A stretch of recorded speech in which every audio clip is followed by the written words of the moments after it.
தொகுதியை திருமாவளவன் தலையில் கட்டி தப்பித்த திமுக. திருமாவளவன் சொன்னவுடன் மகிழ்ச்சியில் திளைக்கும் மக்கள். நடந்தது என்ன என்பதை குறித்து விரிவாக விவரிக்க இருக்கின்றது இன்றைய காலம்.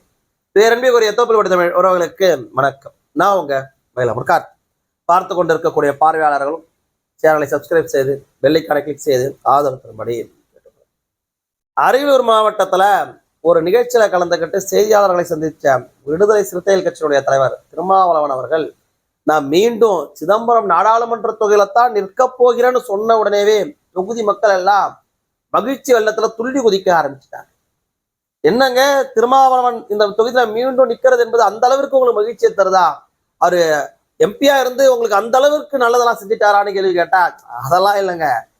மீண்டும் திருமாவளவன் இங்க நிக்கணும், அவருக்கு வரலாறு காணாத தோல்விய பரிசா கொடுக்கணும்னு தொகுதி மக்கள்லாம் காத்துக்கிட்டு இருக்கணும்னு.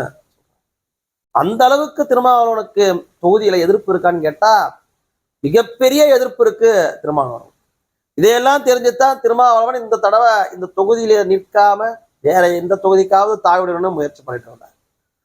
ஆனா திமுக தரப்புல இந்த தொகுதியை குறித்து ஆய்வு பண்ணப்ப திமுக கூட்டணியிலேருந்து யாரு நின்னாலும் இந்த தொகுதியில தோல்வி அடைவதை உறுதின்னு ரிப்போர்ட் கொடுத்துருக்கிறாங்க. உடனேதான் திமுக எப்பயுமே செய்யக்கூடிய வேலை தான் அது. தான் கட்சிக்காரங்க ஜெயிச்சிடணும், கூட்டணி கட்சிக்காரங்க எல்லாம் தோத்துடணும் திமுக தெளிவா இருக்கும். அது எந்த கட்சியாக இருந்தாலும் சரிதான். விரிசிக்கா மட்டுமே என்ன விதிவிலக்கா என்ன? இந்த தொகுதி என்பது சிதம்பரம் நாடாளுமன்ற தொகுதி என்பது திமுக கூட்டணிக்கு எப்பொழுதுமே வலுவிழந்த தொகுதி தான். அதுவும் விடுதலை சிறுத்தைகள் கட்சிக்கு இது பல முறை படுதோல்விய பரிசா கொடுத்த தொகுதி. இந்த தொகுதியில ஆராசா நிப்பாருன்னு சொல்லப்பட்டுச்சு. ஆராசா இந்த தொகுதியை குறித்து கேள்விப்பட்ட உடனேவே வேணாம், எப்ப நம்மளுக்கு ஆப்படிக்கலாம், எப்ப நம்மளுக்கு தோல்வியை கொடுக்கலாம், எப்ப நம்மளை வீழ்த்தலான்னு பாட்டாளி மக்கள் கட்சி ஒரு பக்கம் கங்கணம் கட்டிட்டு நிக்கிறாங்க.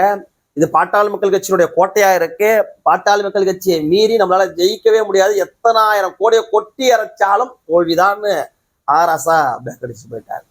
வேற யாராவது ஆளை பார்த்தாலும் யாருமே தயாராக இல்லை. ஏன் நம்ம சின்னத்துக்கு நம்ம கட்சிக்கு ஒரு தொகுதியை பலி கொடுக்கணும்னு திருமாவளவன் தலையிலேயே திமுக கட்டிட்டதாகவும் சொல்றாங்க. என்னங்க திமுக சொல்றதையெல்லாம் திருமாவளவன் கேட்டுருவார், அவர் எவ்வளவு பெரிய தலைவர் அப்படின்னு கேட்டீங்க அப்படின்னா அதற்கும் உடனேவே பதில் அளிச்சிட்டார் திருமாவளவன் அவர்கள். விடுதலை சிறுத்தைகள் கட்சியை சார்ந்தவர்கள்லாம் டிவி விவாதத்தில் கலந்துக்கிட்டு நாங்கள் 8 தொகுதி கேட்டோம், 10 தொகுதி கேட்டோம், 6 தொகுதி கேட்டோம், 4 தொகுதி உறுதினு பேசுவாங்கல்ல. நீங்க திருமாவளவன் அவர்கள் அதை குறித்து பேசியிருந்தார். நாங்கள் 4 தொகுதி கேட்டோம், ஆனா பல கட்சிகள் கூட்டணிக்குள்ளார இருக்கிறாங்க, சூழ்நிலையை புரிஞ்சுக்கிட்டு நாங்களும் நெளிவு சுழுவா நடந்துக்கலான்னு முடிவு பண்ணிட்டோம். அது என்பது தெளிவா எங்களுக்கு 2 சீட்டு கிடைக்கிறதே பெரிய விஷயமா இருக்கு என்பதை திருமாவளவன் அவர்கள் சொல்லாம சொல்றதா தான் பார்க்க வேண்டியது. அப்படி இருக்கிறப்ப திமுக எங்க நிக்க சொல்றாங்களோ அந்த இடத்துல தான் நிக்க வேண்டிய கட்டாயமும் அவருக்கு இருக்கிறதா பார்க்கப்படுது. போன தடவை திருமாவளவன் அவர்கள் இந்த சிதம்பரம் நாடாளுமன்ற தொகுதியில மிக சொற்பமான வாக்குகள் வித்தியாசம் தான் ஜெயிச்சார். அதுவும் ஜெயிக்கவே இல்லை, அறிவிச்சாங்கன்னு சொன்னாங்க. அது உண்மைதானே அடிச்சு சொல்றாங்க இன்னி வரைக்கும் தொகுதி மக்கள்லாம். இதற்கு முன்பாக பல முறை இந்த தொகுதியில படுதோல்வியை சந்திச்சிருக்கிறாங்க. 99, 2004 படுதோல்வியை பாட்டாளி மக்கள் கட்சியிடம் விடுதலை சிறுத்தைகள் கட்சியுடைய திருமாவளவன் அவர்கள் சந்திச்சார். அதுக்கப்புறம் 2014 படுதோல்வியை சந்திச்சார்.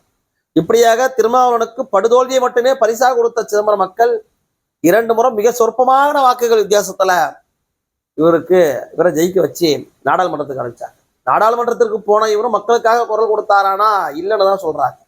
என்எல்சி விஷயமா இருக்கட்டும், அரியலூர் சுரங்க விஷயமாக இருக்கட்டும், சிமெண்ட் ஆலை விஷயமா இருக்கட்டும், வீராணம் பாதுகாக்கிற விஷயமா இருக்கட்டும், இந்த டெல்டா பகுதியில் பாதுகாக்கிற விஷயமா வந்து எந்த விஷயத்திலும் இவர் அக்கறை செலுத்துறான்னு மக்கள் குற்றச்சாட்டை அடிக்கிட்டு இருக்கிறாங்க. இந்த மாதிரியான சூழ்நிலையில திருமாவளவன் அவர்கள் நான் மீண்டும் சிதம்பரம் தொகுதியில் தான் நிக்க போறேன்னு சொன்ன உடனேவே இந்த மக்களுக்கு 5 வருஷம் ஜெயிச்சுட்டு போய் எங்களை கண்டுக்காம விட்ட உனக்கு நாங்க எதையாவது திருப்பி தர வேண்டாமா? நாங்க எங்களால முடிஞ்ச தோல்வியைத்தான் உனக்கு திருப்பி தர முடியும்னு காத்துக்கிட்டு இருக்கிறாங்க. இது பாட்டாளி மக்கள் கட்சியினுடைய கோட்டையாக இருக்கக்கூடிய தொகுதி. ஏதோ 19 சொல்லிடுறாங்க. 98, 99, 2004 ஹாட்ரிக் வெற்றியை பெற்ற தொகுதி சிதம்பரம் நாடாளுமன்ற தொகுதி. ஹாட்ரிக் வெற்றியை மட்டுமல்ல, முதல்ல வரலாற்றுல, தமிழக அரசியல் வரலாற்றுல ஒரு தலித் சமுதாயத்தை சேர்ந்த ஒரு நபரை, ஒரு நாடாளுமன்ற உறுப்பினரை மத்திய அமைச்சராக்கி அழகு வார்த்த தொகுதி சிதம்பரம் நாடாளுமன்ற. அந்த பெருமைக்கு சொந்தக்காரர் பாட்டாளி மக்கள் கட்சி நிறுவனர் தமிழின போராளி மருத்துவர் ஐயா. இந்த தொகுதியிலிருந்து வெற்றி பெற்ற தலித் எழில்மலை அவர்களை மத்திய சுகாதாரத்துறை இணையமைச்சராக்கினாரு. அதன் பின்பாக வெற்றி பெற்ற பொன்னுச்சாமி அவர்களை மத்திய பெட்ரோலியத்துறை இணையமைச்சராக்கி அழகு பார்த்தவர் தான் அண்ணன் அன்புமணி ராமதாஸ் அவர்களும் ஐயா மருத்துவர் அவர்கள். இப்படி சிறப்புமிக்க இந்த தொகுதியை பாட்டாளி மக்கள் கட்சி இருக்கிற வரைக்கும் இந்த மக்களுக்கு குறையில்லாம இருந்துச்சு. மிகப்பெரிய சாதனைகளை எல்லாம் செஞ்சாங்க இந்த தொகுதியில. ஆனால் பாட்டாளி மக்கள் கட்சி இந்த தொகுதியை அதிமுகவுக்கு விட்டு கொடுத்து அந்த அதிமுக விடுதலை சிறுத்தைகள்கிட்ட ஒரு தடவை தோல்வி அடைஞ்சது மிகச் சொற்பமான வாக்குகள் வித்தியாசத்துல. அதுலவே சில சமரசங்கள்லாம் நடந்ததால சொல்லப்பட்டு இருக்கக்கூடிய செய்திகளும் உண்டு.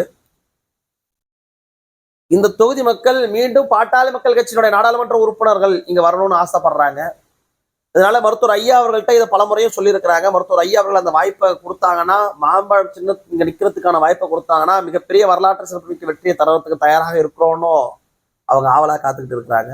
அல்லது மருத்துவர் ஐயா அவர்கள் யாருக்கு ஆதரவு தெரிவித்தாலும் அந்த ஆதரவு பெறக்கூடிய மருத்துவர் ஐயா அவர்களின் ஆதரவு பெற்ற வேட்பாளர்களை நாடாளுமன்றத்திற்கு அனுப்புவது மட்டும்தான் இலக்குன்னு அந்த மக்கள் தயாரா இருக்கிறாங்க. ஆக பாட்டாளி மக்கள் கட்சிக்கு பயந்து திமுக இந்த தொகுதியில பின்வாங்கி இருப்பது என்பது 100% உண்மையாகுது. திருமாவளவன் அவர்கள் இந்த தொகுதியில் நிக்க போறாரு என்கின்ற செய்தியும் 99 விழுக்காடு உறுதியாக இருக்கு. இந்த தொகுதி மக்கள் திருமாவளவனுக்கு 200 விழுக்காடு தோல்வியை பரிசாக தர இருக்கிறார்கள் என்பது மட்டும் நிதர்சனமான உண்மையாக இருந்து கொண்டிருக்கிறது.